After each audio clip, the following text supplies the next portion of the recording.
Nigeria, the most populous country in Africa and one of the largest economies on the continent, going to elections. Being a first-time voter, I should be happy, but I'm not happy because the two candidates aren't what I expected. Being a first-time voter, I'm very excited because it's not something I've done before. So I want to be able to choose my leader, and it's the first time I'm going to do it, so I'm excited. Nigeria decides. Watch SABC News for updates. Well, Nigeria's electoral body, the Independent National Election Commission, has postponed the country's general elections, which were due to start today. The presidential elections will now take place on Saturday, February 23rd, while the general elections will take place on March the 9th. Our correspondent, Phil Ihaza, tells us more from the nation's capital, Abuja. The announcement came in few hours to the start of the polls on Saturday at about 3 a.m. local time. INEC Chairman Professor Mahmoud Yakubu made the declaration after a prolonged meeting at the Commission's headquarters with other senior members of the agency. The chairman stated that the shift was mainly due to logistics and operational challenges faced by the Commission, but promised to give further details subsequently. There were several reports a day earlier of delayed arrival of sensitive election materials in parts of the country like in Taraba, Edo, Ekiti and Benue State. This is not the first time the Commission will postpone a scheduled general election. In 2015, due to INEC's unpreparedness as well as rising cases of insurgent attacks in the northeast, elections across the country were moved by 6 weeks. According to INEC, the decision to postpone the general elections was taken in order to ensure the 2019 poll is free, fair and credible. Over 84 million eligible voters, more than half of them youths, are expected to vote in a leader that they hope will help tackle the high levels of poverty, insecurity and corruption that the country is currently dealing with. Phil Ihaza, SABC News, Abuja, Nigeria. Nigerians have expressed their thoughts on the postponement of the elections. This is a height of incompetence. The country has never experienced this. That election could be called on the day of election. Who does that? As at 12 o'clock, nobody knew that the election was going to be called off. Immediately, this morning, we're finding out that, yeah, the election has been called off. Who does that? Postponing it to next week is the best option so that we'll get a best election and otherwise. Because as of yesterday, some states have gotten their materials, some states are yet to get their materials. So by the time they conduct the election and some state materials yet to be arrived. So what will you say? So it's better let INEC leave it till next week. It's very disappointing. It's very disappointing. It's very shameful indeed. As a Nigerian, I feel so embarrassed. Because I was embarrassed as a nation, embarrassment to also to the international scene. We all prepared to come here to make a positive change. And we are determined to do that.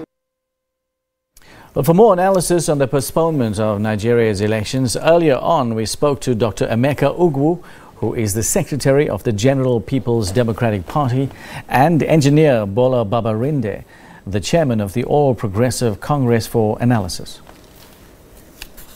We in South Africa, we condemn it with, it's regrettable that with all the funds provided by the government, there's nothing they require that were not given. But because they are independent, there's no way the ruling party can intervene. But if for better performance, for better election, it's welcome, especially that it's not too long. It's only 1 week, but we really condemn it. PDP, do you feel the same way? That it's out of their hands completely, and you also condemning it?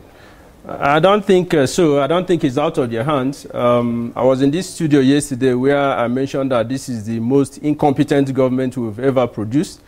And I still stand by on that. And I equally mentioned my frustration and also the unpreparedness of INEC to conduct this election. And I'm vindicated. You know, it's very surprising that the ruling party is turning around to join PDP to condemn the cancellation. Allow me to finish. Allow me to make my point. Just allow you to make your point. Just allow me to make my point. Yeah. You know, so it's very, very frustrating and unacceptable that the ruling party is turning around to join us to condemn the election. I mean, the cancellation of the election. This is a government that has been in power for 4 years. INEC has always known that they will conduct election for 4 years. The president of the nation addressed the nation on Thursday, where he was assuring us that the Independent National Electoral Commission is ready to conduct the election. All of a sudden, they are turning around to say no, that they condemn it.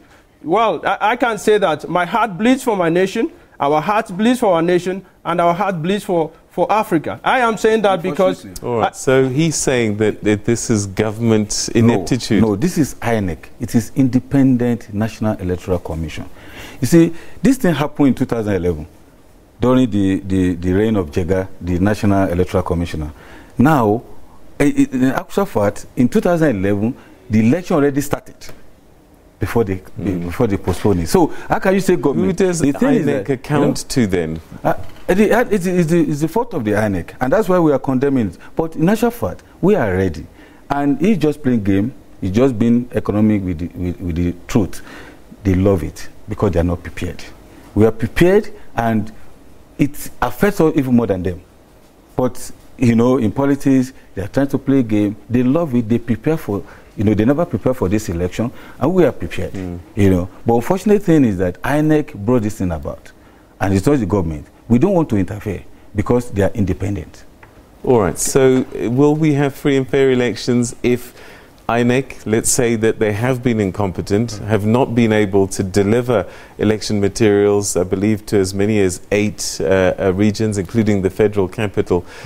Surely you can't have an election where not all the materials are present. Yes, these are man-made logistic problems. And I counter what he's saying, that INEC is independent.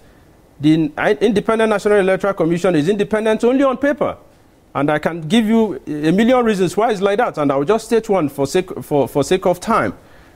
The person that was given contract to print some of the PVCs, the Permanent Voters Registrar, is a card-carrying member of APC. Not only that he's a card-carrying member of APC, he is a contestant in this election from Niger State. Allow me to finish. From Niger State, his company was given the contract to print this and to also reprogram the PVC reading machines.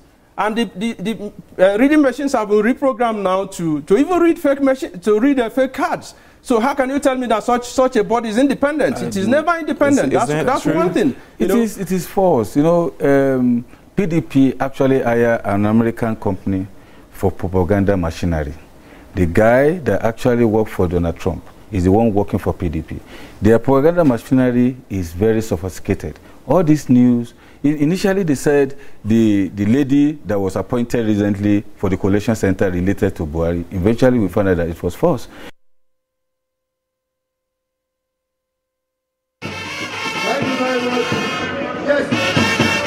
Nigeria, the most populous country in Africa and one of the largest economies on the continent, going to elections. Being a first-time voter, I should be happy, but I'm not happy because the 2 candidates aren't what I expected. Being a first-time voter, I'm very excited because it's not something I've done before. So I want to be able to choose my leader, and it's the first time I'm going to do it, so I'm excited. Nigeria decides. Watch SABC News for updates.